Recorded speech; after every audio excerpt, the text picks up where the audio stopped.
Hi guys, welcome to new episode of बात coin की।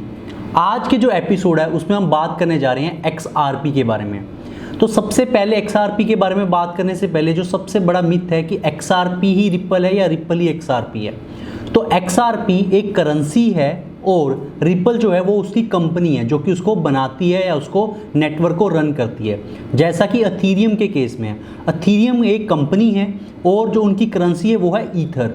तो इसी तरीके से रिपल के भी केस में यही है कि XRP एक खुद की करेंसी है रिपल कंपनी की, जो कि उन्होंने फाउंडेशन करी थी 2004 में।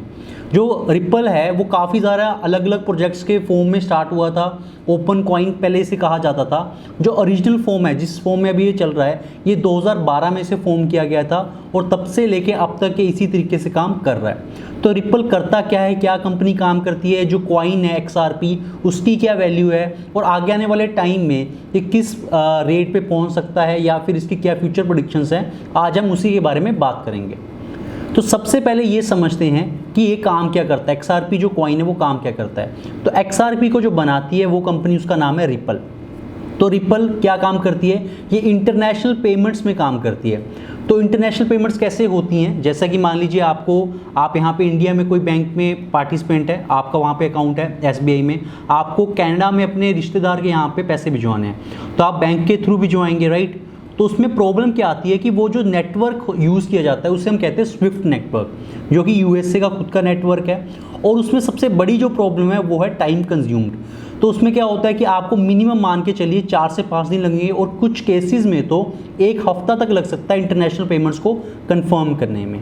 और उसके अलावा जो सबसे बड़ी प्रॉब्लम है वो है ट्रांजैक्शन कॉस्ट की। आप यहाँ तक सोच लीजिए कुछ केसेस में तो 12% तक की ट्रांजैक्शन कॉस्ट लग जाती है। यानी कि अगर आपने $100 बेचा है तो आपके 12% तो कट जाएंगे। जो एवरेज है वो 4 से 5% है। यानी कि जो भी आप अमाउंट भेजेंगे उसका 4 से 5% तो बैंक्स काट लेंगे एज ए ट्रांजैक्शन कॉस्ट। ये क्यों करना पड़ता है, बिकॉज बैंक्स को भी बहुत सारे चार्जेस देने पड़ते हैं। अगर आप बैंक्स के थ्रू ये ट्रांजैक्शन करते हैं तो उस बैंक का भी फॉरेन कंट्री में प्री फंडेड अकाउंट होना पड़ता है। यानी कि जो करेंसी आपको वहाँ भेजनी है वो करेंसी में अकाउंट उनका ऑलरेडी होना चाहिए उस पर्टिकुलर कंट्री में, तब ये ट्रांजैक्शन कंप्लीट हो सकती है। और जो स्विफ्ट नेटवर्क है वो काफ़ी ज़्यादा कॉम्प्लेक्स है और बहुत सारे अलग अलग चैनल्स के थ्रू ये ट्रांजैक्शन को कंफर्म करता है, जिसकी वजह से इसमें काफ़ी ज़्यादा टाइम लगता है। इसी प्रॉब्लम को सॉल्व करने के लिए रिपल अपना रिपल नेट लेके आया और इसने बहुत सारे बैंकिंग फाइनेंशियल इंस्टीट्यूट्स को अपने साथ जोड़ा है। जैसे इंडिया के काफ़ी फेमस बैंक जैसे एक्सिस बैंक हो गया, कोटक महिंद्रा बैंक हो गया, इंडसइंड बैंक हो गया। ये कुछ बैंक्स के नाम है जो कि इनके क्लाइंट लिस्ट में ये दिखाते हैं अपनी वेबसाइट के ऊपर। और तो ये किस तरीके से प्रॉब्लम को सॉल्व करता है, एक तो ये सबसे पहले ट्रांजैक्शन जो कॉस्ट है उसको बहुत ही ज़्यादा मिनिमलिस्टिक कर देता है, $0.0003 तक लेके जाता है। और जो ट्रांजैक्शन स्पीड है उसको बहुत ही ज़्यादा इंक्रीज़ कर देता है। 3 से लेके 5 सेकंड के अंदर अंदर ये जो ट्रांजैक्शन है उसको कंप्लीट कर देता है। अब दूसरी थी कि एक ट्रांजैक्शन कॉस्ट को कैसे कम करता है कि आपको कोई भी प्री फंडेड अकाउंट नहीं रखना पड़ेगा, बैंक्स को कोई भी प्री फंडेड अकाउंट नहीं रखना पड़ेगा। यानी कि SBI के थ्रू भिजवा रहे हैं तो SBI को अगर कनाडा में कोई अकाउंट नहीं खोलना पड़ेगा। जो बैंक्स जो उनके पार्टनर बैंक्स हैं तो ये क्या करेंगे कि XRP को यूज़ करके वहाँ पे जो पार्टनर बैंक है उसको भी XRP में ही पेमेंट कर देंगे। उससे होगा क्या कि प्री फंडेड अकाउंट नहीं रखना पड़ेगा और XRP इनको खरीद के वो जल्दी जल्दी ट्रांजैक्शन कर सकते हैं। इससे क्या होगा, ट्रांजैक्शन स्पीड जो है वो भी काफ़ी ज़्यादा बहुत ज़्यादा बढ़ने वाली है। 3 से 5 सेकंड में ट्रांजैक्शन जो है वो कंप्लीट कर देता है XRP का नेटवर्क। और जो ट्रांजैक्शन जो इसकी नंबर ऑफ ट्रांजैक्शन है, जैसे बिटकॉइन में 3 से 5 ट्रांजैक्शन पर सेकंड हो सकती है और जो अथीरियम नेटवर्क है उसमें 15 ट्रांजैक्शन हो सकती है, इसमें जो 1500 ट्रांजैक्शन पर सेकंड तक हो सकती है। तो XRP का जो पूरा नेटवर्क है वो काफ़ी ज़्यादा तेज़ नेटवर्क माना जाता है और इंटरनेशनल पेमेंट्स में इन्होंने बहुत ही ज़्यादा सिग्निफिकेंट काम किया है। और भी जो ग्रोइंग इंस्टीट्यूट्स हैं इनको ये जोड़ रहे हैं अपने साथ। और इनके जो इन्वेस्टर्स हैं वो भी काफ़ी ज़्यादा रिनोड इन्वेस्टर्स, एक्सेंचर हो गया, स्टैंडर्ड चार्टर्ड बैंक हो गया। और इन ऐसे इनकी जो इन्वेस्टर्स है इसी की वजह से इनकी थोड़ी सी क्रिटिसिज्म भी होता है कि ये डिसेंट्रलाइज नहीं है। XRP जैसे अथीरियम हो गया, चाहे बिटकॉइन हो गया, कंप्लीटली डिसेंट्रलाइज नेटवर्क्स हैं, इनकी कम्युनिटी है वही रन करती है। तो थोड़ी सी क्रिटिसिज्म इनकी यहाँ पे होती है कि बैंक्स द्वारा ही बनाया गया है। तो क्रिप्टो करेंसीज तो कंप्लीटली जो उनका फाउंडेशन है वो क्रिप्टो बेस्ड है और एनोनिमिटी है, तो ये कैसे काम करता है। तो थोड़ी सी इसमें ये इसकी क्रिटिसिज्म रहती है। लेकिन एट द सेम टाइम जब हम इसकी बात करते हैं कि इसका प्राइस कैसा सा रहा और over a period of time इसने कैसी ग्रोथ दिखाई, तो इसका जो ROI है वो काफ़ी पॉजिटिव रहा और जो इसका ऑल टाइम हाई है वो 2018 में इसने टच किया, दैट इज़ $3.84 था और करंटली अभी $0.3 पे ये ट्रेड कर रहा है और दुनिया की तीसरी सबसे बड़ी क्रिप्टो करेंसी है आफ्टर बिटकॉइन एंड इथेरियम। इसका जो टोटल मार्केट कैप है वो $13 बिलियन से भी ज़्यादा है। कुछ टाइम के लिए USDT ने इसे पीछे कर दिया था अभी 1-2 महीने पहले, लेकिन अब दोबारा से इसमें रैली है 10-20% की, कि उसकी वजह से इसने अपना जो थर्ड स्पॉट है वो दोबारा से हासिल कर लिया है। और जब भी ये बढ़ता है तो बहुत ही एक्सपोनेंशियली, मतलब एकदम से तेज़ी से बढ़ता है। ऐसा नहीं है कि जैसे बिटकॉइन धीरे धीरे बढ़ता है, तो इसमें क्या होता है कि जब ये बढ़ने लगता है तो इतनी तेज़ी से बढ़ता है। ये इसकी सबसे ज़्यादा यही खासियत रहती है और क्रिप्टो करेंसी की जो कम्युनिटी है वो भी ये मानती है कि जब बढ़ने लगता है तो इसको कोई नहीं रोक पाता है, बहुत ही तेज़ी से ऊपर की तरफ जाता है और इसलिए इसकी खुद के भी काफ़ी स्ट्रॉन्ग कम्युनिटी है, इन्वेस्टर्स हैं। इसी की वजह से इतनी बड़ी क्रिप्टो बन चुकी है, 3rd नंबर की क्रिप्टो मानी जाती है और बहुत ही बड़े बड़े बैंक्स इसके साथ काम करते हैं। तो जैसे जैसे ये नेटवर्क आगे बढ़ेगा, बिकॉज इंटरनेशनल पेमेंट में सबसे बड़ी दिक्कत क्या है कि आपको ट्रांजैक्शन कॉस्ट बहुत हाई देनी पड़ती है, आपकी जो ट्रांजैक्शन स्पीड है वो बहुत ही ज़्यादा स्लो होती है। तो इन्हीं सारी प्रॉब्लम्स को रिप्पल जो है वो सॉल्व करता है और उनकी जो करेंसी XRP उसको एज ए बैंक को देते हैं ताकि आप इस XRP को यूज़ करिए। यानी कि आप अगर आपको 60,000 रुपये अमेरिका में भिजवाने हैं तो 60,000 के वर्थ के वो XRP जो आपका बैंक है, पार्टनर बैंक है, वो वहाँ पे कनाडा में अपने पार्टनर बैंक को भेज देगा और वहाँ से ये ट्रांजैक्शन कंप्लीट की जा सकती है।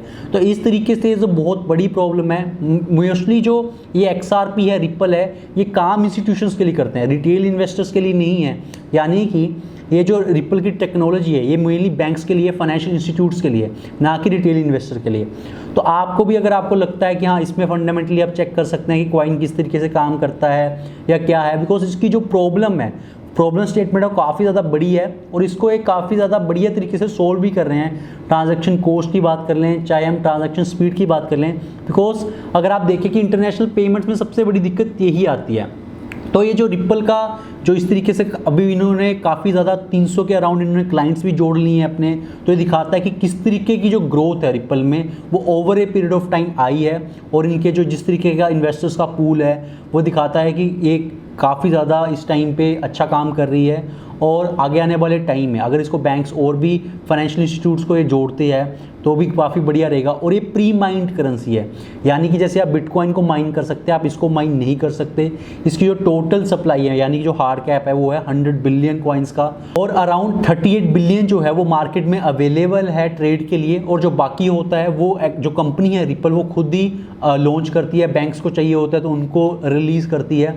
तो ये प्री माइंड है, यानी कि जो 100 बिलियन कॉइन्स है वो पहले से माइन करके रखे हुए हैं उन्होंने, तो आप बिटकॉइन की तरह इसको माइन नहीं कर सकते। तो ये कम्प्लीटली एक चेंज है, डिफरेंस है। इसकी ट्रांजैक्शन स्पीड काफ़ी ज़्यादा तेज़ी से हो सकती है, इसकी जो ट्रांजैक्शन कॉस्ट है वो भी काफ़ी कम है।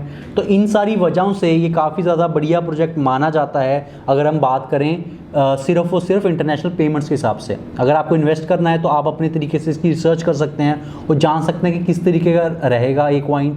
और जो फ्यूचर प्राइस प्रेडिक्शंस है, बहुत सारे ये लोग कहते हैं कि जैसे जैसे अब जो 2 करेंसीज है जैसे इथेरियम हो गया और बिटकॉइन ने रैली करी लेकिन XRP ने रैली नहीं करी, तो उसके बाद इमीडिएटली जैसे इन दोनों की रैली थोड़ी सी शांत हुई, इमीडिएटली इनकी रैली भी स्टार्ट होगी और इसने भी काफ़ी बढ़िया सिग्निफिकेंट मूव दिखाया प्राइस में। तो लोग भी ये कहते हैं कि हाँ यहाँ पे और प्राइस मूव आ सकता है या और ऊपर बढ़ सकता है। तो जिस तरीके का अगर और बढ़िया काम होता रहता है और नए क्लाइंट्स आते रहते हैं तो फंडामेंटल्स और कंपनी के सही होंगे।